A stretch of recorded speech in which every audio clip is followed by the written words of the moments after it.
नमस्कार दोस्तों, आज हम आपको लक्ष्मी जी की एक कहानी सुना रहे हैं। एक गांव में एक सेठ जी थे। वह बहुत ही समृद्ध और वैभवशाली थे। उनका घर धन धान्य से संपन्न था।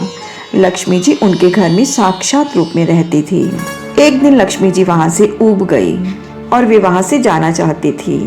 लक्ष्मी जी ने सेठ जी को स्वप्न में दर्शन दिए। सेठ जी ने देखा कि एक स्त्री लाल कपड़ों और गहनों से सजी हुई उनके घर से निकलकर बाहर जा रही है। सेठ जी ने पूछा कि आप कौन हैं और मेरे घर में आप कब आई और अब आप कहाँ जा रही हैं? तो लक्ष्मी माता ने कहा कि मैं वैभव लक्ष्मी हूँ। मैं कई पीढ़ियों से तुम्हारे घर में निवास कर रही हूँ, परंतु अब मेरा मन यहाँ से भर गया है, इसीलिए मैं ये घर छोड़कर जा रही हूँ। मैं तुमसे बहुत प्रसन्न हूँ क्योंकि तुमने सदैव मेरा सदुपयोग किया है।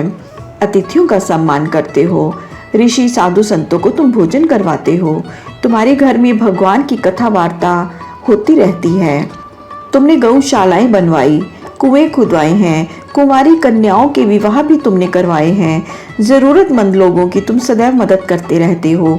इसीलिए जाने से पहले मैं तुम्हें वरदान देना चाहती हूँ। सेठ बोला, माता मेरी 4 बहुएं हैं, पहले मैं उनसे सलाह कर लूं, फिर मैं आपको बताऊंगा।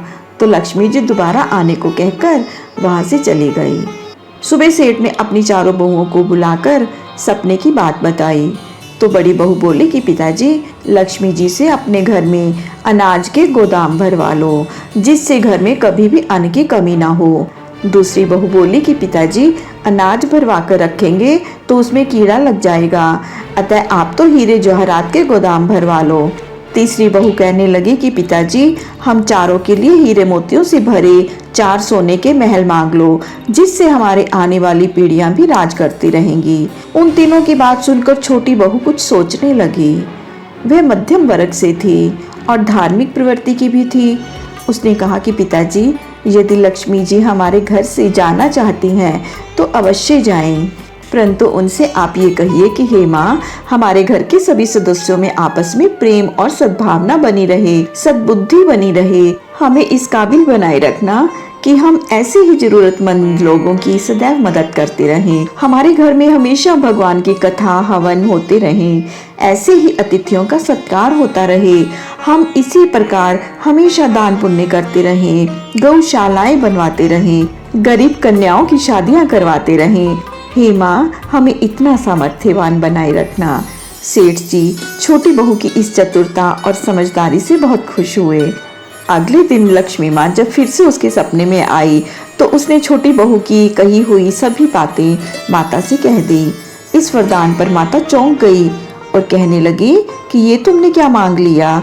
जिस घर में हरि कीर्तन कथा होते हैं, अतिथि साधु संतों के सम्मान होते रहते हैं, परस्पर प्रेम होता है, उस घर में तो नारायण स्वयं निवास करते हैं, और जहाँ नारायण निवास करते हैं वहाँ तो मैं स्वयं निवास करती हूँ।